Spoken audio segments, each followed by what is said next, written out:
কান্না কেন জরুরি? না কাঁদলে কি হয়? কান্না নিয়ে আমাদের ভুল ধারণার অভাব নেই।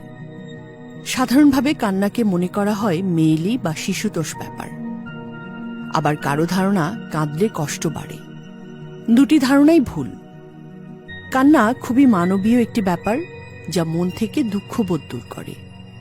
আলফ্রেড টেনিসনের হোম দে ব্রট হার ওরিয়ার ডেড কবিতাটার কথা মনে আছে? যুদ্ধে নিহত সেনার লাশ বাড়িতে আনা হয়েছে, কিন্তু তার বিধবা স্ত্রী কাঁদছে না, শোকে পাথর হয়ে আছে। না কাঁদলে তো মেয়েটি মারা যাবে।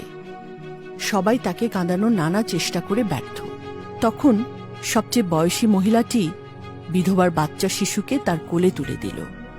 বাচ্চাকে দেখে বিধবা ভেঙে পড়লেন বাঁধ ভাঙা কান্নায়, আর এর মাধ্যমে স্বাভাবিক জীবনে ফিরল সে। কান্নায় শোক মন্দীভূত হয় বলে একটি কথা প্রচলিত আছে। এটা কিন্তু স্রেফ কথার কথা না। মনোবিজ্ঞানীরা বলেন, মনোদৈহিক সুস্থতার জন্যে কান্না অত্যন্ত দরকারি একটি বিষয়। তাদের মতে কান্না হল দুঃখের ক্ষতিকর প্রভাব থেকে শরীরের সিস্টেমকে রক্ষা করার এক প্রাকৃতিক নিরাপত্তা প্রক্রিয়া।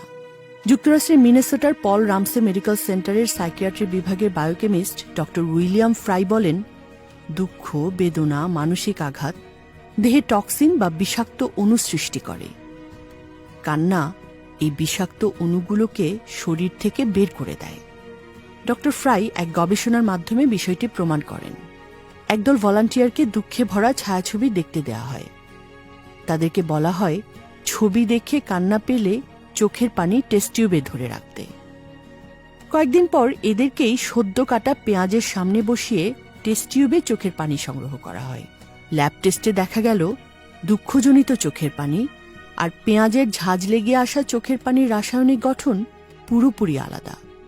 কান্নার মাধ্যমে দুঃখজনিত বিষাণু শরীর থেকে বেরিয়ে যায় বলেই দুঃখ পেয়ে কাঁদলে আমরা অনেক হালকা বোধ করি। কান্না শরীরের জন্য অত্যন্ত উপকারী। সমস্যা যে ধরনেরই হোক না কেন, এর সাথে জড়িত অনুভূতির ফলে সৃষ্ট টেনশনকে বের করে দেয় কান্না। মনোবিজ্ঞানী প্রফেসর ফ্রেডরিক ফ্লেচ বলেন যে মানসিক চাপ ভারসাম্য নষ্ট করে, কান্না সেই ভারসাম্য পুনরুদ্ধার করে। সেন্ট্রাল নার্ভাস সিস্টেমকে মুক্তি দেয় মানসিক চাপ থেকে। না কাঁদলে সেই মানসিক চাপ বা স্ট্রেস শরীরে থেকেই যায়। কাজেই দুঃখ পেলে কাঁদুন, প্রাণ খুলে কাঁদুন, হাউমাউ করে কাঁদুন। কান্না আসতে চাচ্ছে না? কোয়ান্টামের দুঃখ জয়ের মেডিটেশনটি অনুশীলন করুন। দেখবেন হৃদয়ের গভীর থেকে কান্না উঠে আসছে। আপনি কাঁদছেন, যত কাঁদছেন তত ভেতর থেকে হালকা হয়ে উঠছেন।